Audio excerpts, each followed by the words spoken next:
you guys, in today's video I have a recipe for fish tacos, and I really like this recipe. It's my own creation with 2 secret ingredients that always gives the fish a nice crispy batter. So if you are interested in learning the secret to my fish taco, then keep watching. I needed some non-copyrighted music, but I couldn't find any, so I had to make my own, and I have no idea what I'm doing. Okay, so today for the fish tacos, the fish that I'm using is, I think it's mahi-mahi. We got it from my husband's boss. He goes to vacation in Cabo like a couple times a year, and every time he goes, he always brings us back this really good fish. But you don't have to use a fancy fish. I also do this with cod, and I do it with any other. I think I've even done it with tilapia before. So just any kind of fish that you have, it doesn't have to be fancy. The first step is just cutting up the fish into smaller pieces, and I cut these into about a 1/2 inch of width, and you can slice them into smaller slices too if you want, but I just was excuse me, I was just trying to go for a quickness here.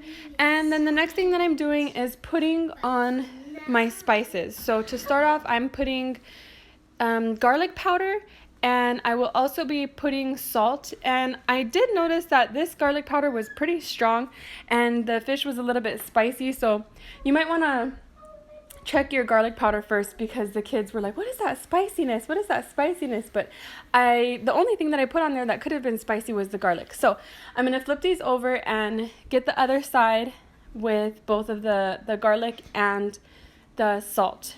And I really like adding these spices to the fish first before we start the batter, because I want to make sure that the fish really has good flavor in it. I want to make sure that it's not bland tasting.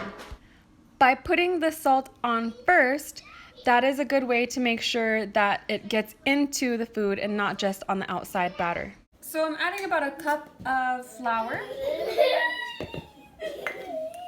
And I will also put a little bit of salt in here as well, because, you know, we want the batter to be flavored as well. I'm not going to put garlic because it burns real easy. I'll put about a 1/2 teaspoon of the cumin in there, right into the flour, and I'll mix this up. I'll probably have to do a voiceover anyways because the kids are so loud right now. I know. But it's okay, at least they're having fun.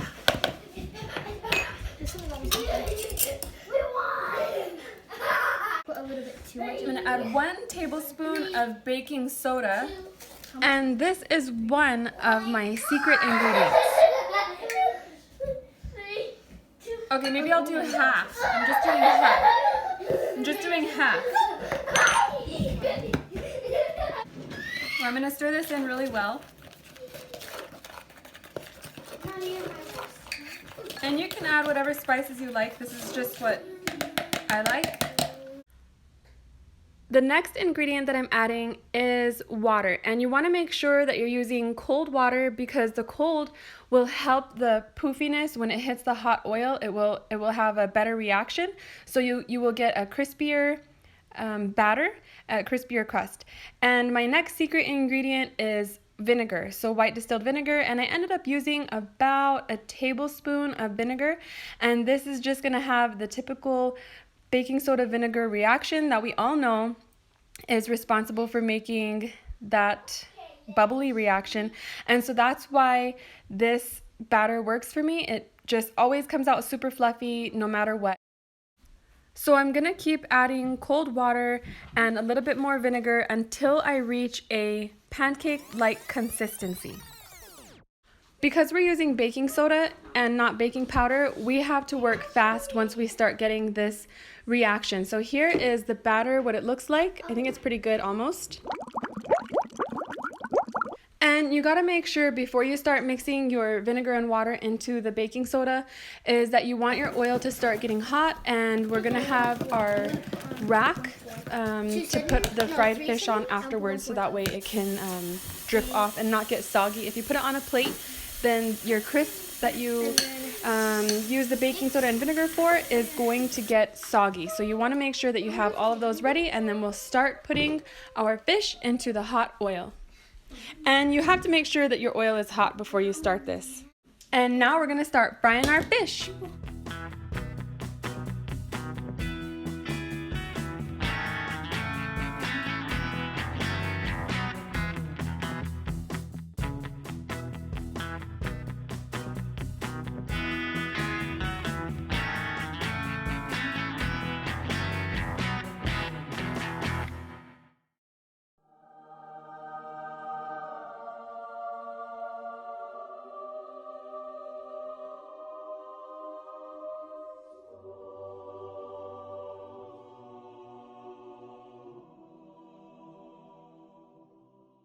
best way that I like to make these is with a corn tortilla, and I like to put mayo. I love mayo on everything, but a healthy alternative, what I did for my husband is I smashed up an avocado on it, and usually I like to make a coleslaw, but I didn't have any cabbage right now. Lemon is a must. You have to put lemon on your freshly fried fish batter. Freshly fried fish, it makes a huge difference. And then I'm putting salsa macha on here because I didn't make a fresh salsa, but you can put anything that you want on top. These tacos taste really good with anything. So there it is. I hope you guys really enjoyed the video. I enjoyed eating this, and if you guys like the recipe, if you're gonna give it a try, leave a thumbs up, comment in the section down below, and thank you so much for watching.